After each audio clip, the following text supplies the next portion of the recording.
Bonjour tout le monde, donc là je fais un petit trailer action alors sur The Crow version 2024 sur ce reboot, donc j'ai pas encore vu, j'ai à peine vu quelques images je crois. J'ai pas vu le trailer hein. Alors moi je vous dis tout net, je sais pas trop comment le prendre en fait. J'ai pas compris les intentions des producteurs, du réal. Ce film là c'est une vraie galère pour la pré-production. Il était en développement, coincé dans ce stade-là pendant des années, des années. Ça fait partie des films, j'y croirais quand elle serait en salle, mais vraiment, parce que ça fait tellement longtemps que j'entends des galères de production sur le tournage, sur la post-prod, et maintenant ce trailer. J'ai eu mal à croire que le film va sortir en fait. C'est un petit peu comme on est tout à fait dans le même cas que The Flash, le dernier truc, le truc de super-héros là avec Ezra Miller, le super-héros DC là, on est dans le même cas. C'est que ça fait tellement longtemps que j'entends des galères dans tous les sens pour monter le film que j'ai du mal à croire qu'il va vraiment sortir en fait. Donc pour la version avec Brandon Lee, mon point de vue c'est que c'est un des films qui m'ont le plus marqué. Alors je l'ai pas vu au cinéma. Honte à moi, parce que je me suis laissé influencer par les critiques de l'époque. Et les critiques de l'époque, à l'époque, ils étaient insensibles, ils dézinguaient le film. Là, le film L'Antre de la Folie de Carpenter est tout à fait dans le même style. Sorti à la même période, j'ai fait trop confiance aux critiques, résultat, j'étais raté aussi, je les ai ratés au cinéma. Je me suis rattrapé après en version VHS. Et là, j'ai pris ma grosse claque. Donc, la version de Brandon Lee, elle compte beaucoup pour moi. En plus, il me semble que c'est moi qui ai fait découvrir en fait le culte du premier film à mes potes au collège. Les souvenirs sont très vagues, mais il me semble que j'ai des potes au collège qui sont devenus fans du film après. Enfin, un truc dans ce genre-là. Je ne veux pas être présomptueux, mais je crois que c'est un truc dans le genre-là. Donc là, je vais garder un petit peu le trailer, parce que ça a l'air de faire couler beaucoup d'encre. Il y a déjà les fans qui sont en mode genre, on burn the witch.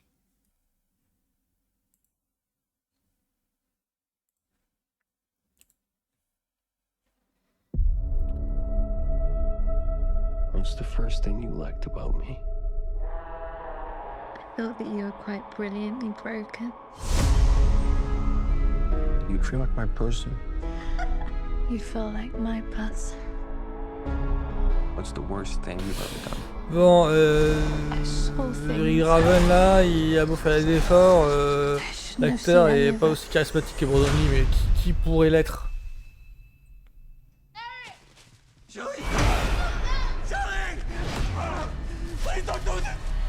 C'est pas aussi inventif que l'Exproyaz, ça m'étonne pas.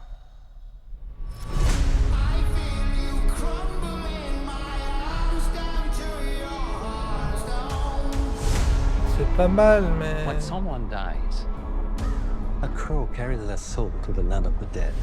Ah, il y a des efforts, il y a des efforts d'ambiance. but sometimes something so bad happens that the soul cannot rest.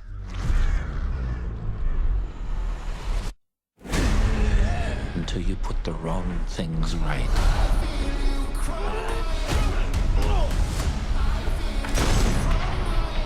You were given the power of a god.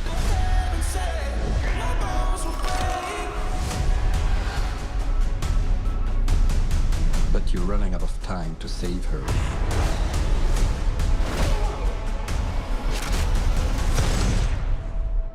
I'm gonna kill them. Every single one of them.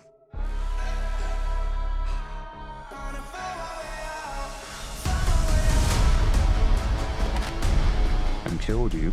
Il y a des efforts ici et là, mais la mayonnaise a du mal à prendre. We have a problem. He came for us. C'est une histoire de mafia, c'est ça?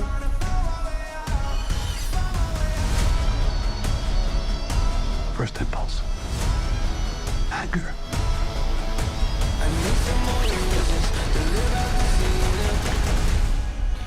Ah, c'est beaucoup moins percutant que la version avec Brandon Lee. It's love.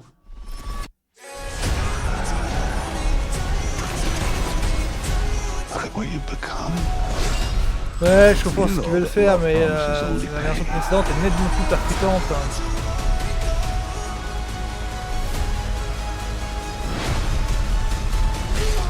You have no idea what hell awaits you.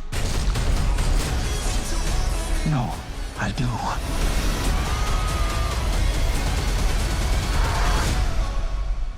How many people have you loved? I'll never be alone. Bon, je vais pas être méchant, mais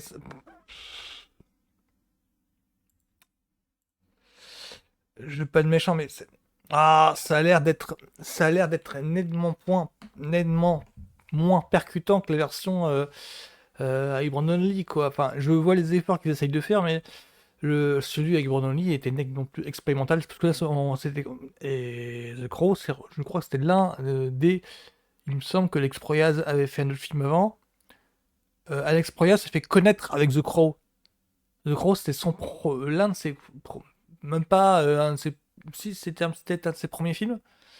Il a fait après Dark City, après iRobot et Will Smith.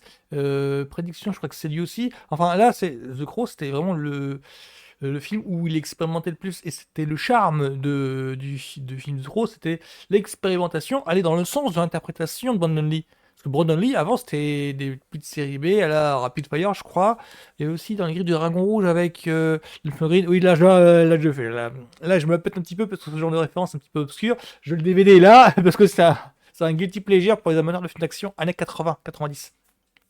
Ben, Brandon Lee était coincé dans ce côté-là, de ce versant-là de la production ciné, quoi. Et avec The Crow, il expérimentait, il essayait de sortir de ce carcan-là. Et Alex Proyas, c'était l'un de ses premiers trucs, première commande, je crois, de studio, indépendant. Mais du coup, il expérimentait aussi les longs métrages. Et du coup, ça allait bien. Ça allait bien. Il y avait une bonne rencontre à ce sujet-là entre l'expérimentation visuelle de Alex Proyas et l'expérimentation au niveau de l'acting pour Brandon Lee. Et là, cette idée, cette idée de reboot, visuellement, il y a des bons trucs. Il y a l'air d'avoir de bonnes séquences, mais le problème, c'est que je dirais que ça a l'air moins habité que la version Proyas Brandon Lee. Mais c'est normal, parce que le premier, c'était impulsif, quoi. C'était le Proyas a sorti ses tripes, Brandon Lee a sorti ses tripes. On voyait à l'image un acteur qui sortait ses tripes pour habiter le personnage. Là, n'importe qui pourrait passer après, il y aura un côté là, t'es toujours moins bien, on préfère toujours la précédente version. Syndrome, Roger Moore après Sean Connery. Syndrome, Pierce Brosnan après Sean Connery. Syndrome, tous les acteurs de James Bond après Sean Connery. Il y aura toujours le côté, on préfère Sean Connery. À part Daniel Craig où là, ça bataille sévère. Mais là, c'est vraiment le syndrome il commence à y avoir plusieurs acteurs pour le même personnage, et on préférera toujours l'acteur de base, celui qui a imposé sa patte, plutôt que les suivants qui passent après. Là, c'est ce que je ressens.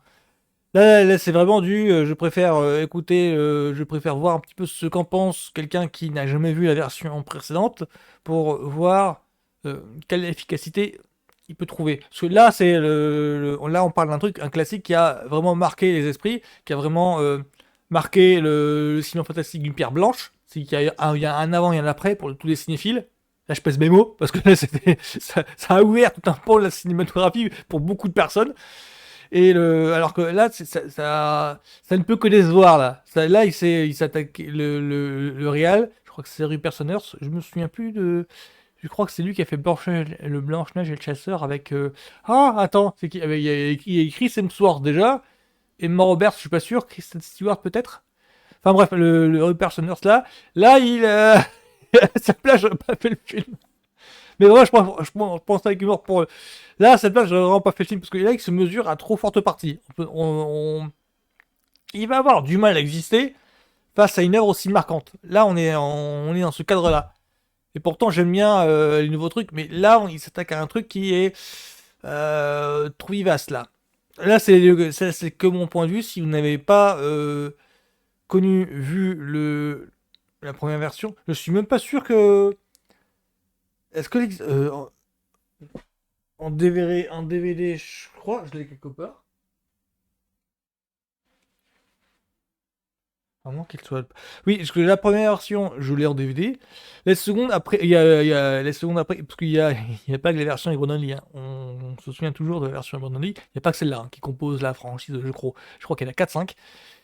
dont une série télé. Oui, c'est une vraie franchise, hein. Il y a un vrai truc entre œuvre et puis produit dérivé. Il y a un vrai truc. Et aussi, c'est une adaptation d'un comics. Donc on est vraiment dans le cadre d'une franchise. C'est vraiment pas un truc, il n'y a pas que l'œuvre avec Brandon Lee.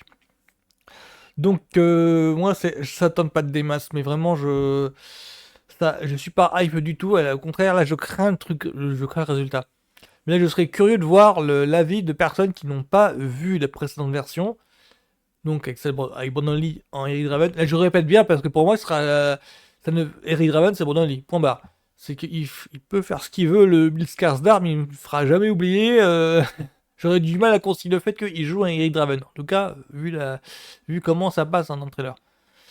Donc voilà, ce sera mon avis un petit peu mitigé. Je suis vraiment pas chaud pour The Crow Reboot version 2024. Voilà. Bonne journée à tous. Salut.